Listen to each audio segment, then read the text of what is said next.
Hello guys, today I'm bringing a video which is extremely highly requested by many of my subscribers and different viewers which just come across my channel. Today I'm going to be giving you a guide around mage bomb tanking at Vorago.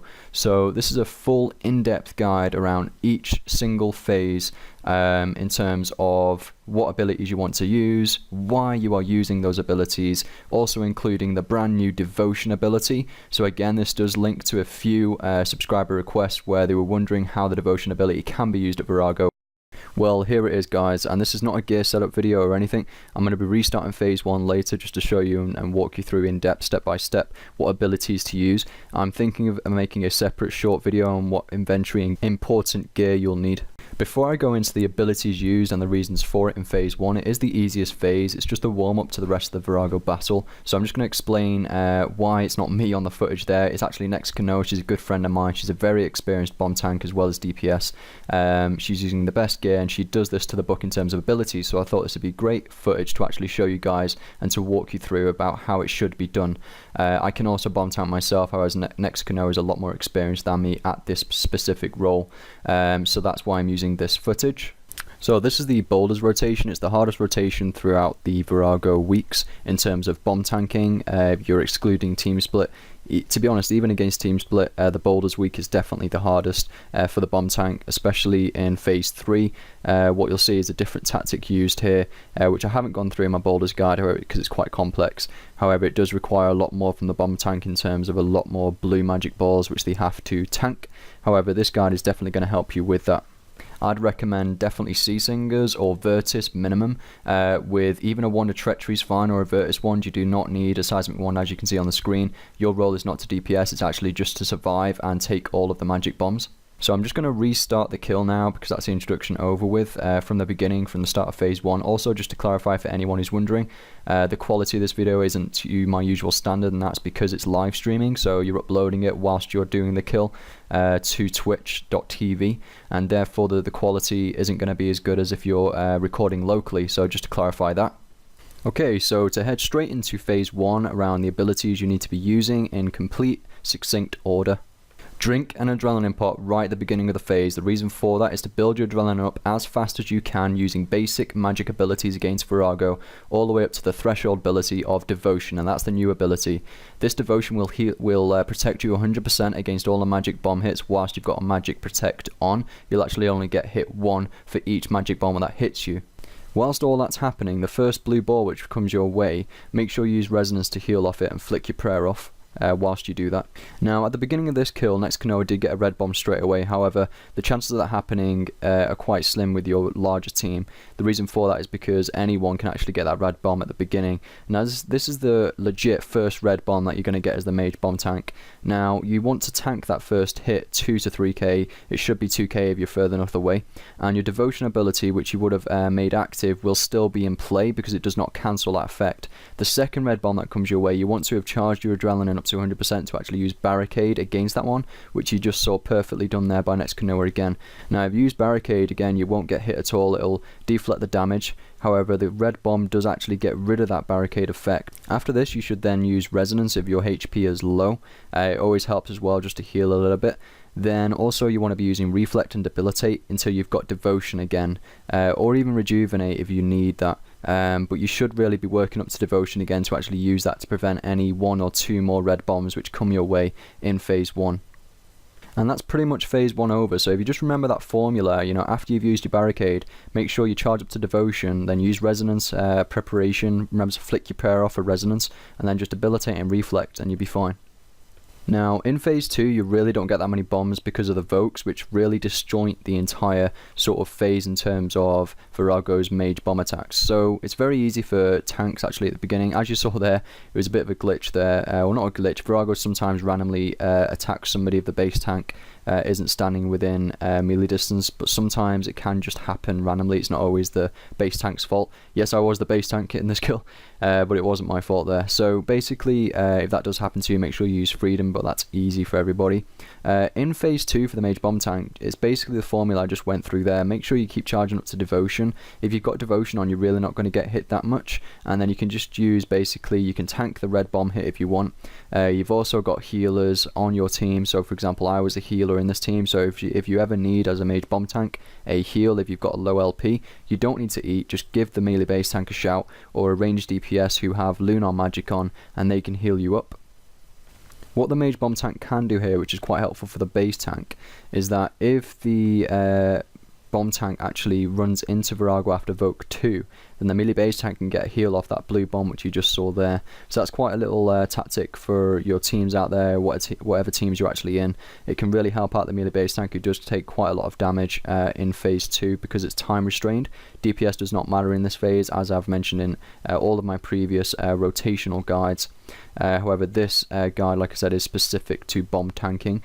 After the very first reflect or link, which people say, there will be a red bomb situation just like this actually, and you can either use devotion and just tank it, and then the rest of the mage bombs, as you can see here, will only hit 1, which is definitely the best way to do it at the moment, as you can still keep your adrenaline up, and you can use barricade then in the future if you really need it, if you're not healed. So there's the best tactic for you guys. If obviously devotion ever gets nerfed, then just make sure you've got barricade there for that first red bomb after the first link or reflect. I just want to reiterate that formula of the exact order in the defense abilities which you can use to really prevent damage. So you've got resonance straight away, which will heal you.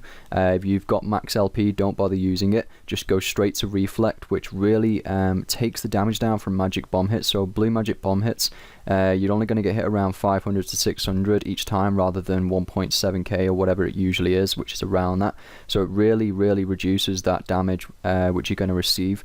Also, after you do that, even debilitate, that will reduce the damage even more. It's very substantial, which you won't be required, you won't need to eat. And then, you know, whenever you need, just put that resonance on when the reflect and debilitate is not active, and then use preparation to help that resonance charge again a bit quicker so you can use it a bit more frequently throughout the kill. And that's pretty much it, guys. So I'm just going to skip ahead to phase 3, which is definitely the phase which you're going to need guidance on. Like I said, phase 2 is very simple, so I'm going to skip through that. Just keep repeating what I've said, especially the defense formula, and you'll be perfectly fine. To be honest, you'll be even better than fine. This phase is extremely easy for every single rotation for Vorago. Now, before heading into phase 3, make sure your adrenaline bar is above 50%. The reason for this is to allow you to use the threshold ability of devotion again. This is absolute of paramount importance at the beginning of this phase. Welcome to the unique tactic of phase 3 on the Boulder's rotation. To increase the speed of your kills, right away Voke Vorago onto you. Be prepared to get plenty of magic bombs now.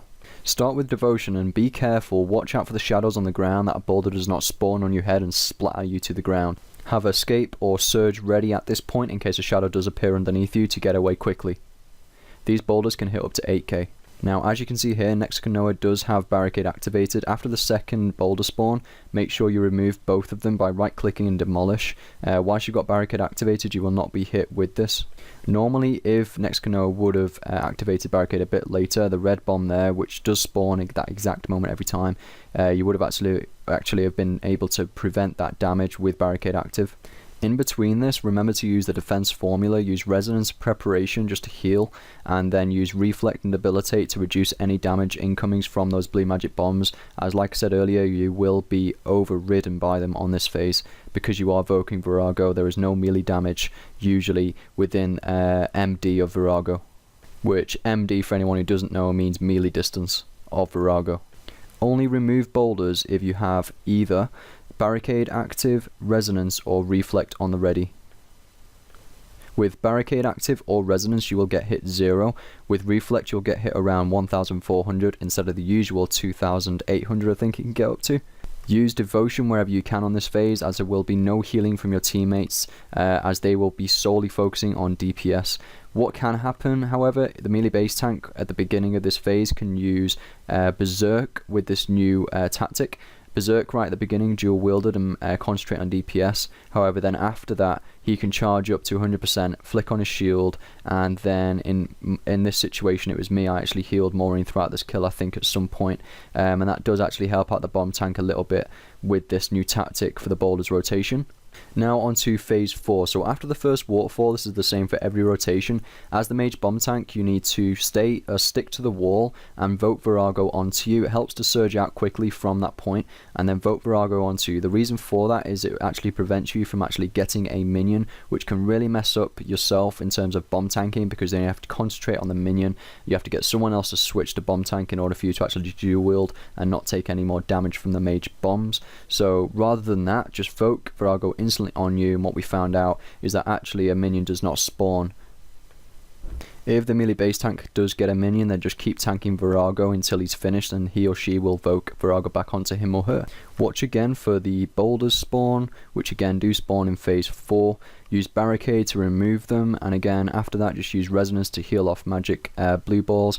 Use reflect and debilitate whenever you can, and obviously preparation to recharge that resonance quicker whenever you can until the second waterfall spawns. After the second waterfall, just do the same again, vote Vorago onto you, take the magic bombs at the beginning, and just follow exactly what I just went through, and it's just a repeat process. And again, after the second waterfall is complete, you will go back onto Vorago, vote him onto you. Sometimes you might not want to vote Vorago onto you after the second waterfall. The reason for that is because the melee base tank, which is me in this situation, may need to walk Vorago if you haven't got Vorago down to the correct life points, but don't worry about that as the mage bomb tank. Just repeat the process which I went through at the beginning. Now this gives me a bit of time just to talk to you guys whilst you're watching the footage behind of what I've just said. Vorago, as you can see, it is very in-depth, very intense, and you do need to have a lot of capability in yourself. It takes a lot of practice, and it also takes a lot of teammates who are willing to learn with you or willing to teach you. So today, with a few clan mates and with the clan leader, myself and Nexicano, we set up an FC, a friends chat, and we invited people from the clan who wanted to learn to come into the friends chat, and we did Vorago for 3 hours this afternoon. Today is New Year's Day, so I just wanted to give some back really to the clan. I know exactly what I'm doing now in Vorago pretty much, and it's just nice just to teach other people and just enhance their knowledge around it. And that's why I make these guides as well, is just to help you guys around different rotations. As you can see there, by the way, that's the perfect representative of me actually taking that mage bomb hit to actually heal off, because I needed that heal. For any of you who don't know the melee base tank, just quickly to go over, my role, as you can see there, is just to take all of the melee damage and to keep Vorago tanking onto me with melee damage, and therefore the mage bomb tank does not get as many balls to actually tank. So that's kind of helpful. But I hope you are enjoying this guide so far. As you can see, this is the second waterfall, which is just going about now. Sorry, the third waterfall. After this, it's all about DPS. The mage bomb tank doesn't actually need to vote Vorago onto him or her. You should have had the life points of Vorago down to around 20-30k before that last waterfall spawns, so then once the waterfall disappears, your whole team can go in there and just DPS Vorago right down. So as you can see now, we're going into phase 5. You want to be starting phase 5 again with devotion, so make sure you have your adrenaline on at least 50% going into phase 5 as the mage bomb tank. Now make sure you walk backwards when the first red bomb spawns, because you do not want to get a 5k hit whilst being near the DPSs. Make sure you hug the north wall as well. Now by this time you would have already hit devotion. Again, remember the red bomb does not delete the effects of devotion. After devotion wears out, use resonance to heal off a blue bomb. Meanwhile, you will be spamming basic and magic abilities, and by the way, it's always handy to use anticipation as well. Okay, so bleeds is a bomb tank. If you do get the bleed effect on you, I'm going to keep it really simple. The first bleed which you get on you, use freedom. If and whenever you get a second bleed throughout phase 5, if it's not in a row, try and use freedom again. If it's not ready, go towards the base tank. So if you get it in a row, it won't be. Head towards the base tank and then use escape back out of the base tank, and then that'll obviously get rid of the bleed effect. It's very rare you're going to get 3 bleeds, to be honest. If you do, then you might get hit 4.5k, but just follow that order. If you get 1 bleed, use freedom. The second bleed, run towards the base tank, and then use escape to come backwards, and that's how you get rid of the bleeds. Now, if you were following the order, when the red bombs spawn again, make sure you've got barricade ready and use it. Once you've used the barricade, just literally use an adrenaline pot and build up to reflect or devotion again. If devotion's ready, definitely put that as a priority. Never use immortality in phase 5, because a red bomb, if it spawns, it will actually be able to hit through it So a red bomb spawns, let's say, and you get a bleed, it will cancel the immortality and then you will die from it. So just don't use immortality in phase 5. Another thing to note is that red bombs will cancel all defense abilities except for devotion or rejuvenate. Never use immortality on a red bomb, you will die, and directly after a red bomb impact you can't use any abilities for literally 1 or 2 seconds, so keep that in mind. So guys, well done, you have now learnt how to mage bomb tank at Vorago. If you master all of this, you will be absolutely laughing at Vorago. My name is Urgent Justice, thank you for watching. This video features Nexkanoa, who has happily mage bomb tanked and live streamed it, so thank you for that. This guide was jointly produced by both myself and Nexkanoa, so a massive thanks for that as well, thank you. And I really hope this guide helps you achieve Vorago kills and also helps you get into Vorago teams. The mage bomb tank role is one of the easiest roles to get into teams for. I hope this guide helps you do that, and just let me know in the comment section if you don't understand anything I've gone through, because this is quite in-depth and complex and very detailed in terms of the abilities to use and what order. If you do not understand any of it, feel free to comment in the comment section. I will reply to every single comment, so do that. Also, a like is much appreciated. I will see you in the next video, guys, and I may see you around on RuneScape. Take care, and I'll see you in my next video.